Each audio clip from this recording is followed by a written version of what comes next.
Saint Augustin n'a pas l'intention, pas plus que les frères de Cappadoce, d'enseigner une philosophie. Il n'a pas non plus l'intention de donner ce qu'on pourrait appeler un corps de doctrine spéculatif.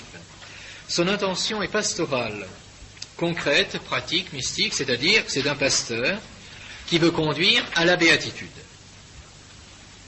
Par conséquent, il n'y a pas chez lui non plus de séparation entre théologie sacrée et philosophie, entre foi et raison. Concrètement, la raison et la foi sont inséparables. Mais cependant, bien sûr, il y a de la philosophie dans son œuvre. Il y a de la philosophie, bien que la révélation utilise parfois des choses qui sont bien sûr d'autorité. La révélation peut proposer un objet qui n'est pas forcément un principe de déduction. Mais son œuvre contient de la philosophie, mais elle n'est pas une œuvre philosophique. Pour lui, la véritable philosophie, la philosophie au vrai sens du mot, et il se rapproche ici alors du sens étymologique, c'est celle qui concrètement conduit à la béatitude. Celle qui véritablement et concrètement conduit à la béatitude, c'est ça. Le but, c'est la béatitude. Donc, si philosophie il y a, eh bien, c'est celle qui conduit à la béatitude. Il ne s'agit pas de savoir pour savoir, il s'agit de parvenir à son bonheur éternel. Bon. Alors, toutes les sciences et toutes les connaissances sont bonnes, pour autant qu'elles sont intégrées dans cette recherche de la béatitude. Donc, il n'y a non pas un rejet de la science et de la sagesse profane, au contraire, mais une intégration de la science, une intégration des connaissances profanes dans la recherche de la béatitude, pour autant que cela concourt à la béatitude. Saint Augustin reprend ici l'idéal de Cicéron, mais pour lui donner une dimension surnaturelle. L'idéal de Cicéron, c'est l'idéal de l'orateur. L'orateur, c'est celui qui a une connaissance, on dirait aujourd'hui, une culture générale, une culture universelle. Pour Cicéron, c'est ça. Son idéal, c'est d'être un orateur, non pas orateur au sens d'un rhéteur, de celui qui fait des discours, mais orateur au sens de celui qui est capable de parler et qui connaît. Donc l'orateur, l'idéal de l'orateur pour pour Cicéron, c'est l'homme cultivé, l'homme qui a une connaissance générale des choses, des sciences et des arts. Eh bien, l'idéal de saint Augustin, c'est l'idéal de l'orateur chrétien. L'idéal de l'orateur chrétien, c'est-à-dire du chrétien qui intègre dans la tradition chrétienne l'ensemble de la civilisation. Mais comprenons bien, il ne s'agit pas, et on voit alors que ce n'est pas du tout l'esprit qui viendra plus tard dans la Renaissance, vous voyez, il ne s'agit pas du tout d'ajouter au christianisme une culture profane, ce que feront les humanistes, même les humanistes chrétiens de la Renaissance. Il s'agit d'assumer à l'intérieur et sous la direction de la tradition chrétienne. Donc ce n'est pas du tout un développement de culture profane ou une sorte de l'humanisme moderne qui a pénétré dans l'Église à partir du XVIe siècle. Non, il ne s'agit pas de cela. Et d'ailleurs, et comprenons bien, le Saint Augustin est très nuancé, il s'agit d'assumer la civilisation, mais dans la tradition chrétienne, en vue de la recherche de la béatitude. Et si par hasard cette culture, cette civilisation devait aller contre la recherche de la béatitude, alors bien sûr, elle est à rejeter. C'est dans la mesure où la civilisation dans son ensemble est intégrable dans la tradition chrétienne et concourt à la recherche de la béatitude qu'elle doit être recherchée. Donc ce qui explique parfois des attitudes chez saint Augustin, des attitudes qui sont paradoxales. D'une part, à certains moments, il semble rejeter la culture profane, il semble s'opposer à considérer comme parfaitement inutiles les choses de la littérature, et à d'autres moments, il manifeste, je dirais, un très grand intérêt on le voit très bien dans ses prédications et dans ses sentences, il est très dur contre la littérature, il considère même que ça ne sert à rien, il la rejette. Et puis, tout en expliquant qu'il faut la rejeter, eh bien, il fait un discours qui est d'une très grande beauté littéraire. Vous voyez, c'est le paradoxe du personnage. Il est capable de faire un discours absolument génial du point de vue littéraire pour expliquer qu'il faut rejeter la littérature. Bon. Enfin, je caricature un peu, mais en fait, c'est ça. Vous voyez, vous avez souvent un très grand mépris. Vous voyez, par exemple, dans la Cité de Dieu, vous avez des développements, des très grands développements pour vous montrer que finalement la civilisation romaine, ce n'est rien, parce que son idéal, elle ne l'a jamais réalisé, et que les païens ont parlé de vertu, une vertu qu'ils n'ont jamais pratiquée, que l'idéal de la République romaine, le fameux idéal de la République romaine, du dévouement à la patrie, n'a jamais existé, en définitive. Et tout en faisant ça, eh bien, il célèbre la civilisation romaine. En manifestant en même temps il montre à la fois la beauté de l'idéal et l'impossibilité de le réaliser. Donc en fait, on voit chez lui à la fois une très grande admiration, et on pourrait même dire un grand patriotisme pour Rome, et puis en même temps, eh bien, un mépris des choses profanes. Vous avez ces deux aspects, mais qui sont toujours constants dans la spiritualité chrétienne. Nous ne sommes pas de ce monde. Nous recherchons un autre monde. Il n'empêche que ce qui est beau, ce qui est vrai, vient de Dieu. Et on doit le recevoir. Donc on trouve chez saint Augustin cette attitude paradoxale.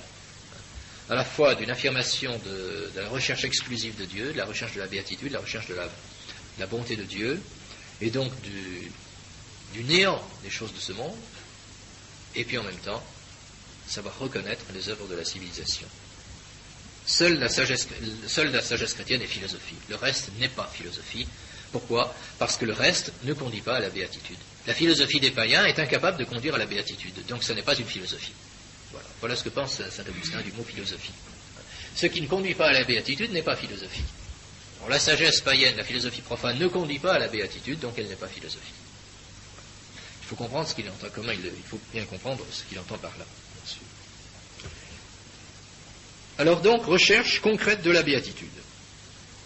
Alors, cette recherche, du fait que ce qui intéresse saint Augustin, c'est de rechercher la béatitude, la philosophie, au sens où il l'entend bien sûr, de saint Augustin, n'est pas un corps doctrinal parfait. Vous voyez, s'il ne faut pas se faire de confusion là-dessus, saint Augustin ne nous donne pas un corps doctrinal achevé, construit. Ce qui serait semblable, par exemple, à la somme théologique ou aux écrits scolastiques, vous voyez. Un système doctrinal, pas du tout.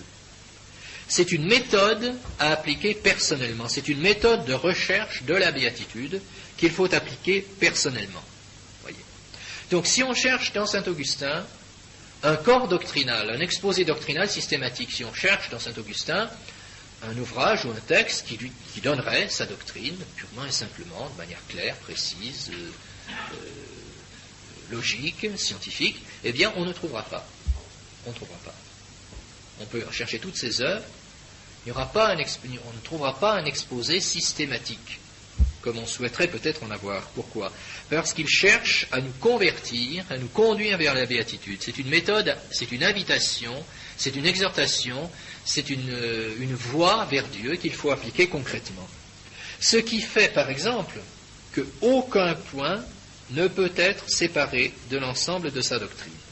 Aucun point ne peut être séparé de l'ensemble de la doctrine. Je m'explique. Lorsque vous avez affaire à un corps de doctrine systématique semblable à une somme scolastique, ou même semblable à un catéchisme moderne, sans doute la doctrine catholique est une, mais vous pouvez quand même exposer les parties les unes après les autres, ou les étudier, je dirais, les unes distinctement des autres. Mais si vous lisez saint Augustin, c'est impossible. Parce que dans tous les points de doctrine qu'il étudie, il se met en relation avec d'autres points de doctrine. Il n'y a pas moyen de séparer. Tout est un. Il y a une méthode d'exposition, une manière d'exposer, qui fait que tout est compénétré finalement. Tout se compénètre. d'une manière générale, dans la doctrine de saint Augustin, dans tous les textes de saint Augustin, vous ne pouvez pas trouver un texte qui parle d'une seule chose sans parler de tout à la fois. Vous voyez, c'est ce qu'à la fois, ça peut être enthousiasmant d'une certaine manière. D'un autre côté, d'une certaine manière, c'est un peu frustrant pour l'intelligence, parce qu'on aurait dire, mais enfin, pourquoi il parle de tout? Il n'a pas fini d'exposer cette doctrine qui commence déjà à parler d'autre chose. C'est pas logique, c'est pas possible. Si on a l'habitude des textes scientifiques, on est très, très ennuyé, je dirais, de travailler avec saint Augustin. Parce qu'on voudrait se former sur une doctrine, et on s'aperçoit qu'il a donné des intuitions, il ne les développe pas, et il commence déjà à parler d'autre chose. Alors on ne sait plus où on en est. C'est, je dirais, la grandeur et à la fois la difficulté de saint Augustin. Voyez, aucun point ne peut être séparé de l'ensemble de sa doctrine. Dans tout traité, quel qu'il soit, il parle de nombreuses choses. Il implique, je dirais, les mystères les uns dans les autres. Autre élément très important pour bien comprendre saint Augustin, c'est qu'il n'entend pas démontrer, mais montrer. Je dirais, en latin, on devrait dire non demonstrat sed ostendit. En français, on a une petite difficulté pour bien comprendre. Je préfère le dire en latin, non demonstrat sed ostendit. C'est-à-dire, il n'entend pas donner un exposé déductif et scientifique, il entend simplement manifester, montrer le mystère chrétien. Non pas le démontrer par des raisonnements, non pas faire des déductions, des démonstrations apodictiques, comme un aristotélicien, ou un scientifique, mais il entend simplement manifester la doctrine, décrire, si l'on peut dire, décrire, manifester, explorer la doctrine catholique. Il entend en fait faire désirer, conduire, vous voyez.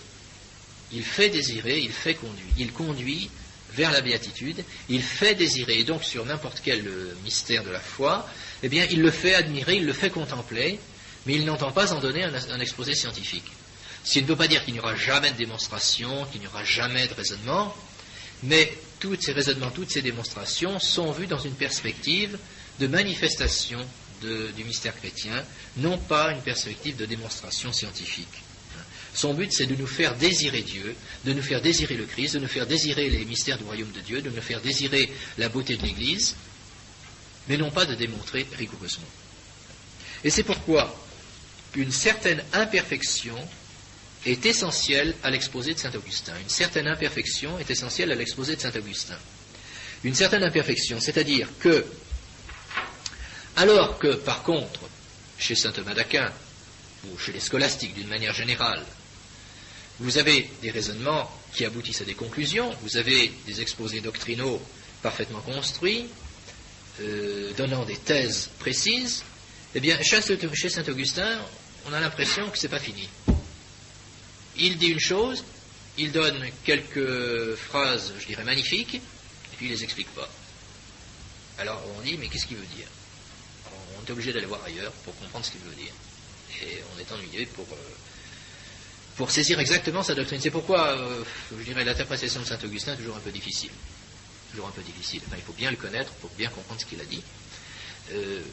Tout auteur, évidemment, demande d'être interprété et expliqué.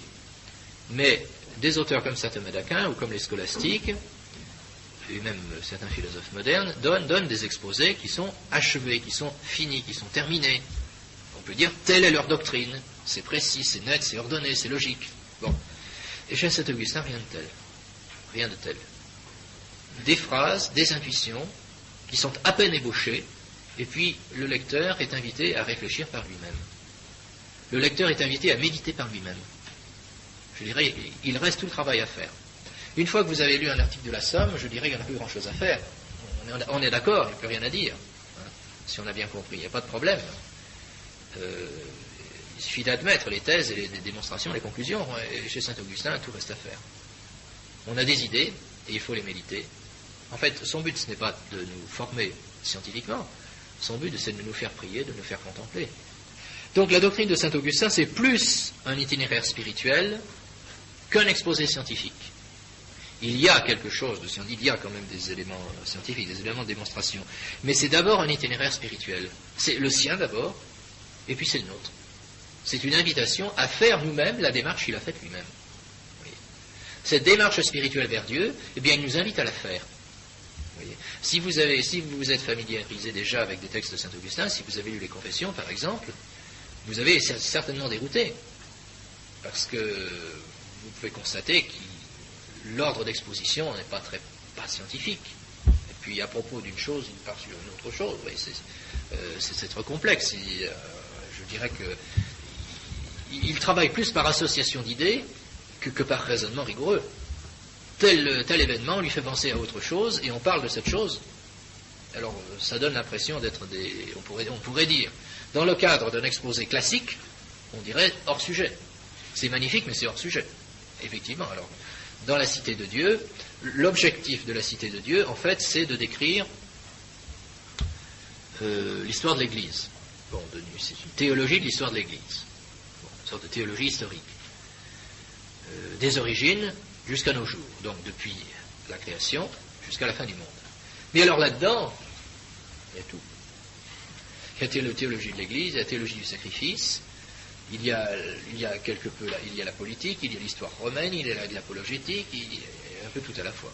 Et puis ça prévient, comme je disais à quelqu'un, ça ne prévient pas. Au milieu d'un exposé de réfutation du paganisme, vous allez voir tout un paragraphe exposant le mystère de l'Église. On dit, mais qu'est-ce que ça vient faire ici? Pourquoi il n'a pas fait une partie spéciale là-dessus? Eh bien, mais son but n'est pas de donner une théologie systématique de l'Église. Son but, c'est de nous faire sentir, je dirais, l'Église. Voilà. C'est de nous la faire sentir. Par des intuitions qu'il sème un peu à droite et à gauche. Et alors le travail, eh bien le travail reste à faire. Le travail reste à faire. C'est ce qui rend la lecture de saint Augustin en un sens passionnante et en un autre sens, eh bien insuffisante. Il est clair que ce n'est pas avec saint Augustin qu'on peut acquérir une formation intellectuelle, scientifique et définitive. Ce n'est pas un ouvrage de formation scientifique, théologique, certainement pas. C'est un ouvrage, ce sont des ouvrages, c'est une doctrine qui stimule la réflexion et qui conduit à l'amour de la vérité. Voilà. Conduit à l'amour de la vérité, il stimule la réflexion, il donne beaucoup d'idées, mais je dirais il y a une élaboration doctrinale qu'il nous reste à faire, tout simplement. Voilà comment il faut saisir saint Augustin. Vous voyez, si on ne connaît pas cela, d'abord, on risque de faire des contresens, et puis de ne pas l'apprécier aussi. De ne pas l'apprécier, parce qu'on aurait été habitué à des exposés scientifiques de doctrine, on dira, mais cette mode d'exposition nous fait perdre notre temps. Pas du tout. C'est autre chose, c'est une autre manière de faire. Il faut bien le savoir dès le départ. C'est comme cela qu'il faut lire saint Augustin. Si on ne sait pas, on ne comprendra pas. Alors, si on essaye de résumer un petit peu,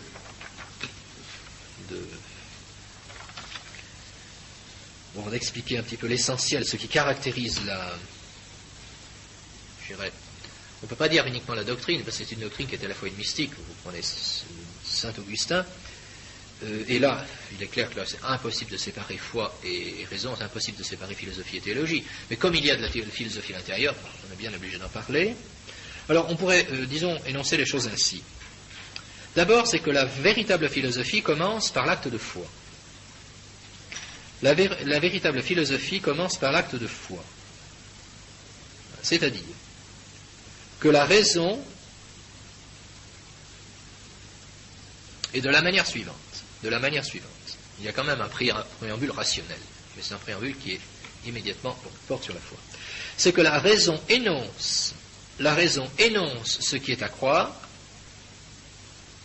et elle montre la crédibilité. La raison énonce ce qui est à croire et montre la crédibilité. Elle énonce donc ce qui est à croire, elle énonce les propositions de la foi, et elle montre qu'elles sont crédibles. Bon, comme vous avez fait de l'apologétique, vous voyez ce que je veux dire. Je pense que c'est pas utile d'expliquer davantage. Donc la raison énonce ce qui est à croire, elle montre la crédibilité, ce qui se résume dans cette formule intellige ut credas. Intellige ut credas. Intellige ut credas. La raison montre la crédibilité. Vient alors l'acte de foi. Donc l'acte de foi suit immédiatement. Puis, après l'acte de foi, l'intellect se porte sur son objet, sur les choses et la raison, sur l'homme. L'intellect, alors, se porte sur l'homme et sur les choses du monde, sur son objet, en conséquence de l'acte de foi. En conséquence de l'acte de foi. Crede ut intelligas. Crede ut intelligas. Et c'est ça la vraie philosophie pour lui. Crede ut intelligas. C'est-à-dire, croire pour comprendre. Croire pour comprendre. C'est-à-dire, c'est la foi qui donne à l'intelligence de pouvoir comprendre. Sans la foi, l'intelligence ne peut rien faire. Donc le rôle pur de l'intelligence ici, c'est simplement de montrer la crédibilité. Et puis c'est tout. Après, c'est la foi, et c'est par la foi que l'intelligence pourra faire de la philosophie. La vraie philosophie, elle suit la foi. Crede ut intelligas. Et c'est dans cette perspective de foi que se produit la découverte de la vérité. Après l'acte de foi, l'intellect se perçoit comme connaissant. Il se perçoit comme connaissant. Et c'est en se percevant comme connaissant qu'il réfute le scepticisme. Car Saint Augustin entend réfuter le scepticisme, mais il le réfute dans une perspective de foi. Donc c'est après l'acte de foi en Dieu que l'intellect se perçoit comme pensant. Et il s'appuie donc sur cette première constatation, l'expérience de la connaissance, de la pensée. L'homme se perçoit comme une âme vivante. L'homme se perçoit comme une âme vivante. Il perçoit la sensation. Il se perçoit comme sentant, comme exerçant la sensation. Il perçoit la sensation. Et enfin, l'homme perçoit que Dieu est le principe de toutes les vérités qui nous sont connues. L'homme perçoit que Dieu est le principe de toutes les vérités qui nous sont connues. Il est la lumière de l'âme et le maître intérieur. L'homme se perçoit comme une âme vivante, il perçoit la sensation, et il perçoit que Dieu est le principe des vérités qui nous sont connues. Il est la lumière de l'âme et le maître intérieur. Autrement dit, l'intellect découvre la présence de Dieu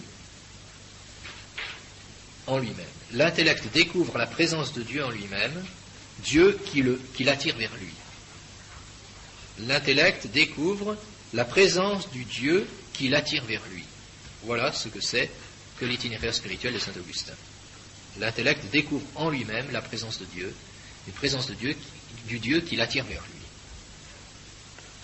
Voilà, en résumé, la doctrine à la fois philosophique et théologique de saint Augustin. Elle contient des éléments de philosophie, bien sûr.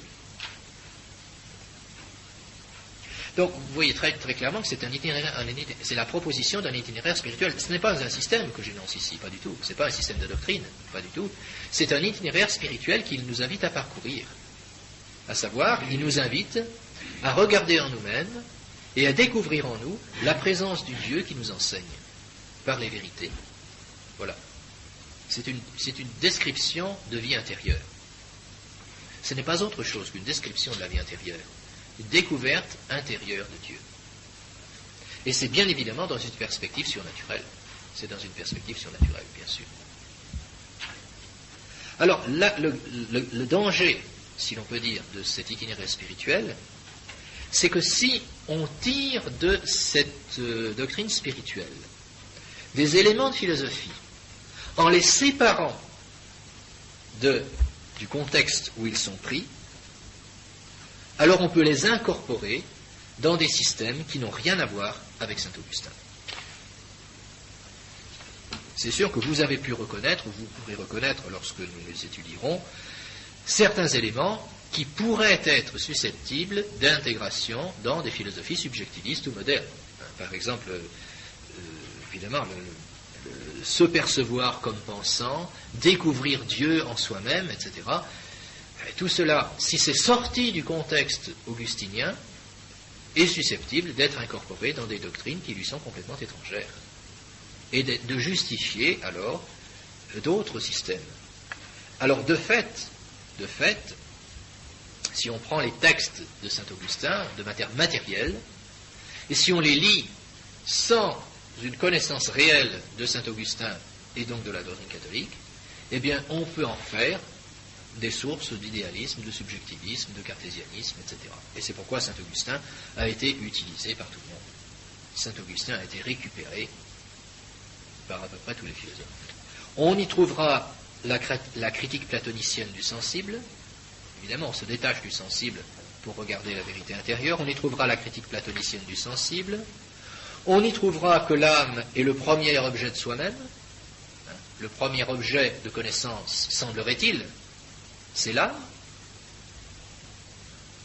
Il semblerait également que la première évidence, c'est l'évidence de l'auto-appréhension de l'âme, l'évidence de l'âme par rapport à elle-même. Il semblerait, si on suit saint Augustin, on peut trouver cet élément en tout cas, que l'évidence première, ce n'est pas l'évidence des choses sensibles, c'est l'évidence de l'âme en elle-même.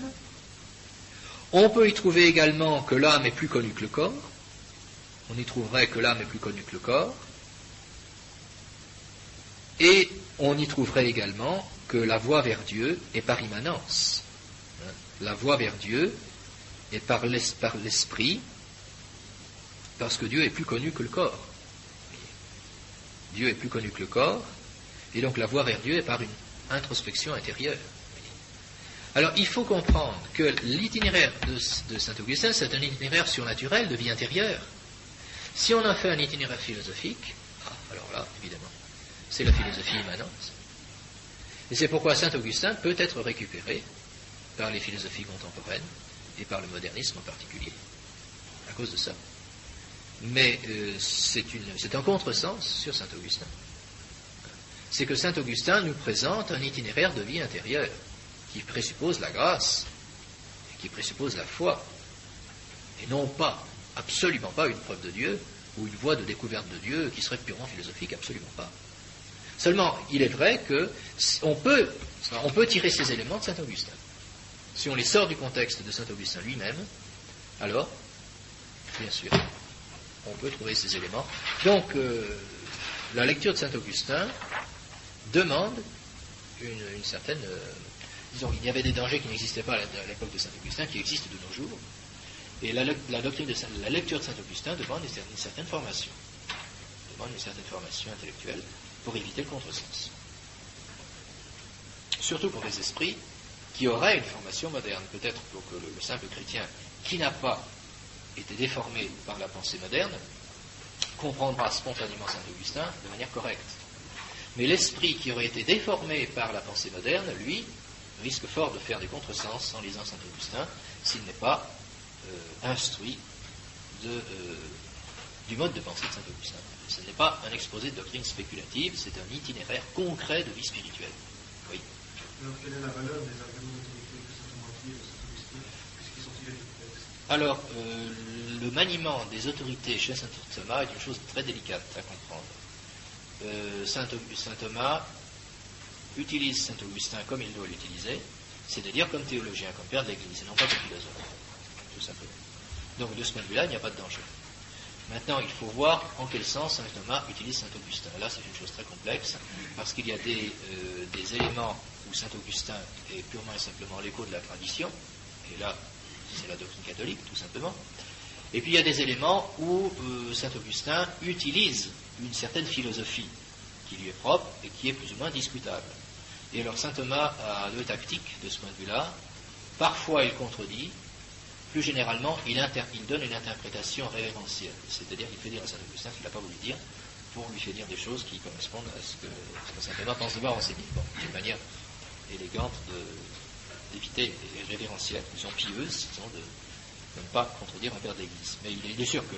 Alors, je n'ai pas donné les... Je vous ai donné le cadre général de la pensée de saint Augustin. Je n'ai pas été voir dans les détails de sa pensée sur des points particuliers. Par exemple, sur la connaissance. Il est clair que cet itinéraire, c'est de la manière dont il expose cet itinéraire spirituel, contient des éléments de philosophie de la connaissance qui peuvent difficilement être reçus par saint Thomas d'Aquin. C'est bien clair. Et donc là, il y a des distinctions à faire, c'est clair. Mais il faut les... Vous voyez, je crois que on peut dire que certaines erreurs de Saint-Augustin sont accidentelles. Elles ne mettent pas en cause sa doctrine prise comme elle doit être prise, c'est-à-dire comme itinéraire de vie spirituelle. Donc je pense que la lecture de Saint-Augustin est très profitable, pour autant que l'on est capable de le lire. Et puis tout dépend bien sûr des textes.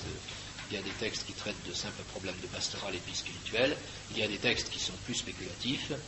Donc son œuvre est immense. Je n'ai pas voulu ici faire de la géographie. Mais il est assez remarquable que quelqu'un qui a été occupé sans cesse par des problèmes, disons, qui aurait voulu se retirer dans la solitude et la vie monastique pour étudier, pour travailler, pour prier, il n'a pratiquement jamais pu le faire.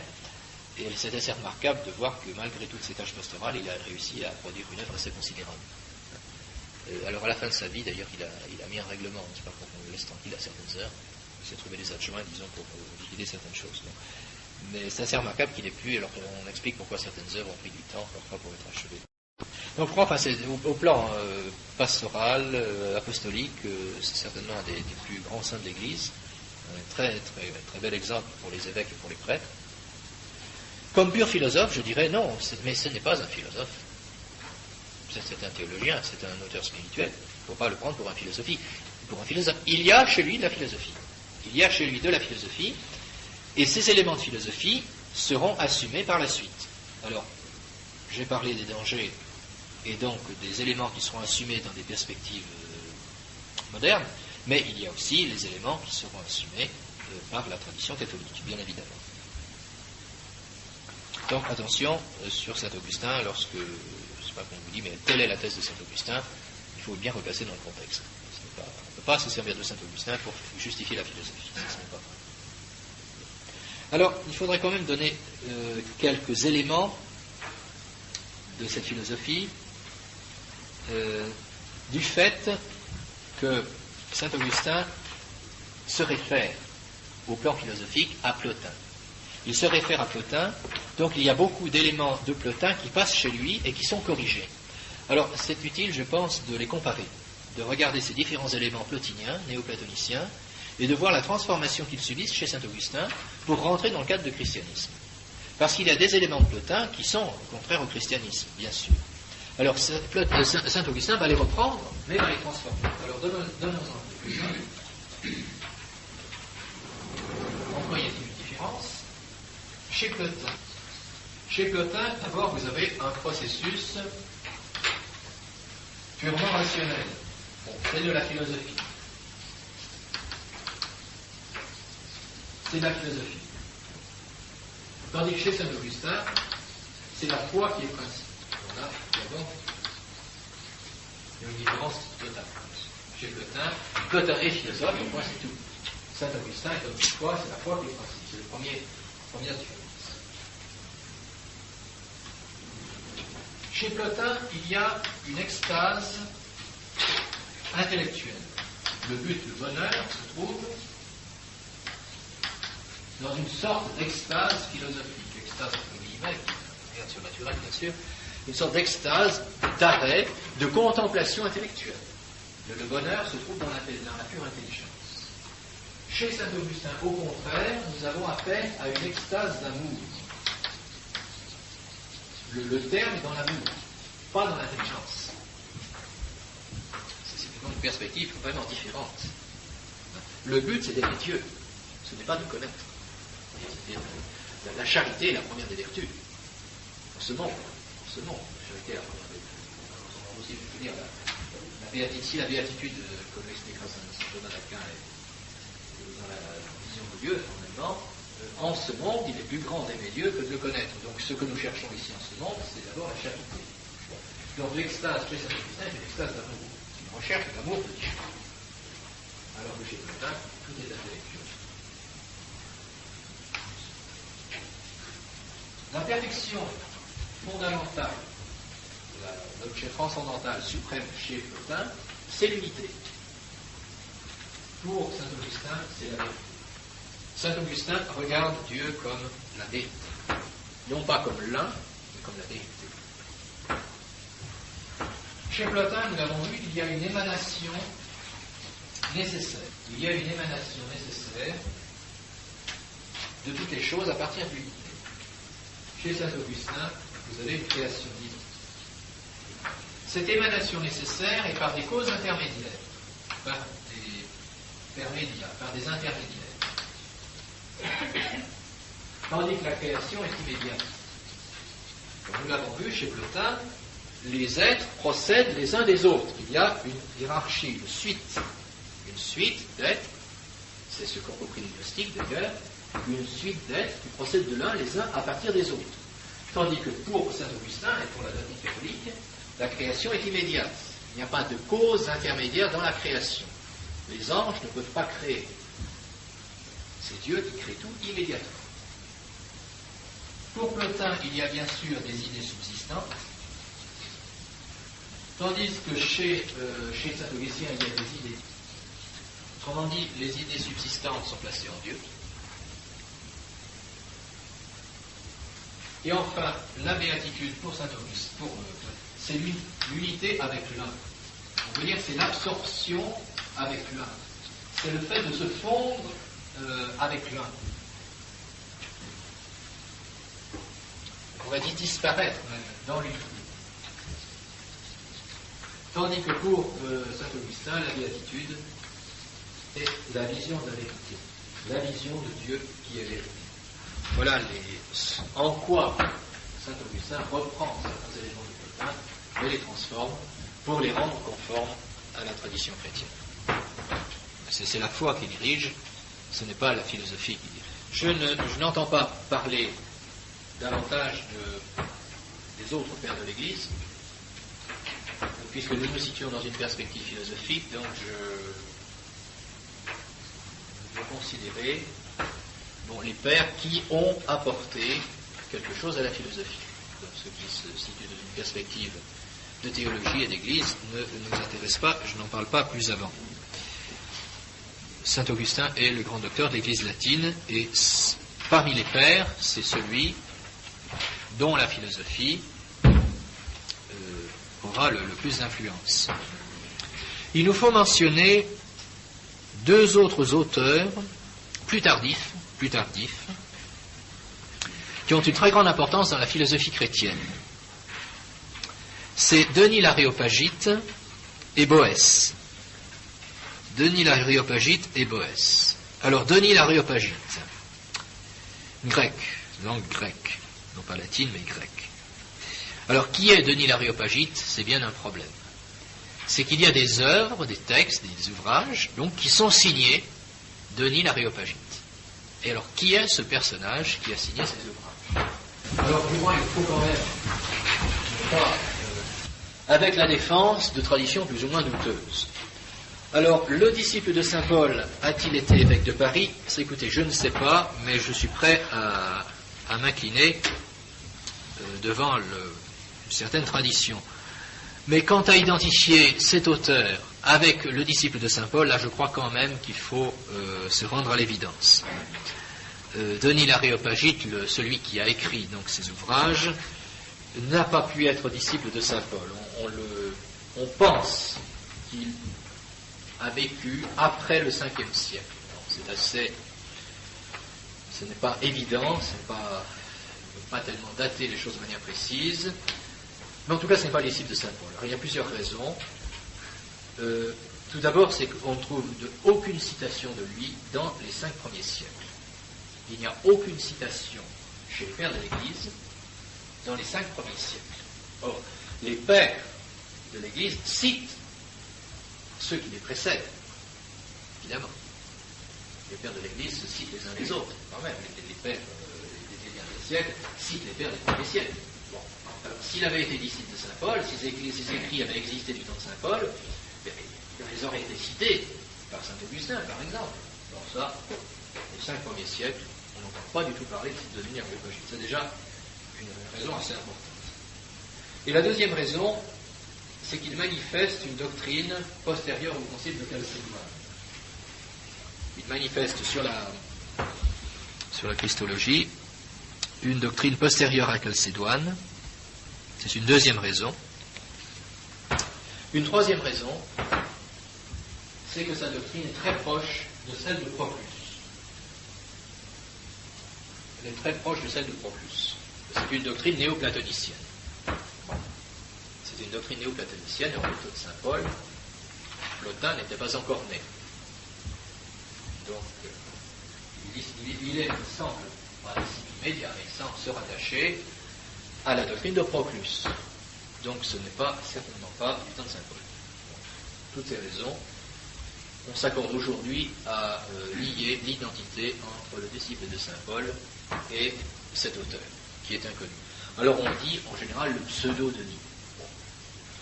Disons, s'il a signé Denis l'Aréopagite, on peut garder Denis l'Aréopagite, mais on peut éviter d'utiliser Saint Denis l'Aréopagite quand on parle de lui. Ce n'est pas Saint Denis l'Aréopagite, c'est Denis l'Aréopagite tout court. Laissons-lui son pseudonyme, tout en sachant que c'est un pseudonyme. Alors pourquoi parler de Denis l'Aréopagite? Bien tout simplement parce que, ce n'est pas de l'archéologie, c'est parce que son influence a été considérable au Moyen-Âge. L'influence de Denis l'Aréopagite a été considérable tant au plan théologique qu'au plan philosophique. On ne peut pas comprendre la philosophie du Moyen-Âge, et celle de saint Thomas d'Aquin en particulier, si on ne connaît pas Denis l'Aréopagite. Denis l'Aréopagite a une très grande autorité. Alors, quelle est sa doctrine? Donc, je vous l'ai dit, c'est dans l'ordre du néoplatonisme. Disons que c'est la doctrine de Plotin et de Proclus, mais bien sûr, avec les corrections pour les rendre conformes à la foi catholique. Donc, Plotin et Proclus, mais avec correction. Avec correction, pour que cette philosophie soit conforme à la foi. Je ne vais pas vous donner sa doctrine en détail, d'autant plus qu'étant néoplatonicienne, elle est bon d'accès un peu difficile. Restons-en au plus important. Qu'est-ce qui peut caractériser la doctrine de Denis l'Aréopagite? C'est que la connaissance de Dieu et la sanctification, ou la divinisation, si vous préférez, sont convertibles. Pour lui, c'est la même chose. Connaissance de Dieu et divinisation ou sanctification sont identiques. Il envisage la divinisation ou la sanctification de l'homme comme connaissance de Dieu.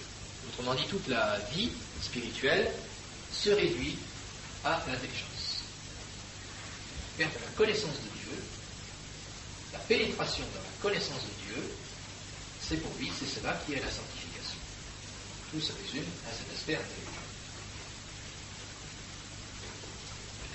L'intellect, qui veut donc parvenir à Dieu, s'exerce de deux manières.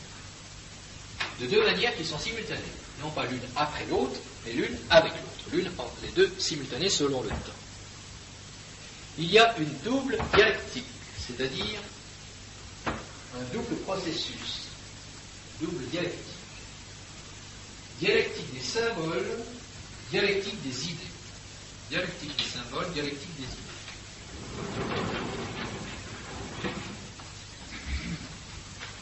Dialectique des symboles, dialectique des idées.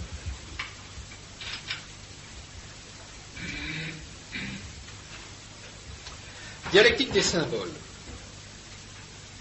C'est-à-dire que les symboles nous permettent de connaître Dieu. Les symboles nous permettent de connaître Dieu.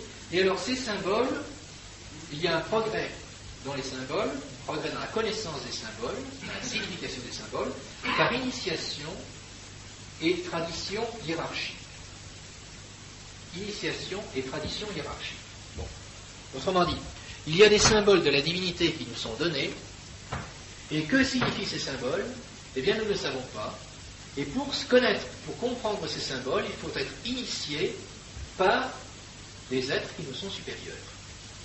La vie de l'Église est conçue comme ça, c'est-à-dire que pour comprendre les symboles, nous devons être initiés par des maîtres spirituels, qui eux-mêmes ont été initiés par des maîtres spirituels, et ainsi de suite, jusqu'à notre Seigneur et les apôtres. Oui. Je ne pense pas que ce soit une réaction contre la gnose, non. On pourrait se demander, ce n'est pas des rapports entre les deux. Il est sûr que ce qui pourrait y avoir de récupérable dans la gnose se trouve chez Denis l'Aréopagite, c'est-à-dire cette idée d'initiation au symbole. Pour prendre un exemple très simple, prenez les sacrements. Bon. Qu'est-ce que signifie l'Eucharistie? Qu'est-ce que signifie la célébration eucharistique, la liturgie? Qu'est-ce que ça signifie? Bon. Eh bien, celui qui est en dehors de l'Église ne comprend rien. Et non seulement il ne comprend rien, mais il doit même être mis en dehors. Personne qui n'est pas baptisée ne peut pas accéder à la liturgie eucharistique. Alors, étant baptisé, il est initié, et on conçoit le baptême comme une initiation. C'est une initiation chrétienne. Alors, il peut assister à l'Eucharistie, et à ce moment-là, on lui dit ce que c'est. Tandis que le profane, lui, ne sait pas. Supposez même qu'un profane arrive à connaître ce que font les chrétiens, pas question de lui expliquer la moindre chose. C'est le baptisé qui est initié. Et c'est au fur et à mesure de son progrès dans l'Église qu'il comprendra de plus en plus ce que signifie l'Eucharistie. Et ainsi en est-il de tous les symboles. Bon, il y a les symboles liturgiques, il y a d'autres symboles qui interviennent. C'est toujours par initiation hiérarchique.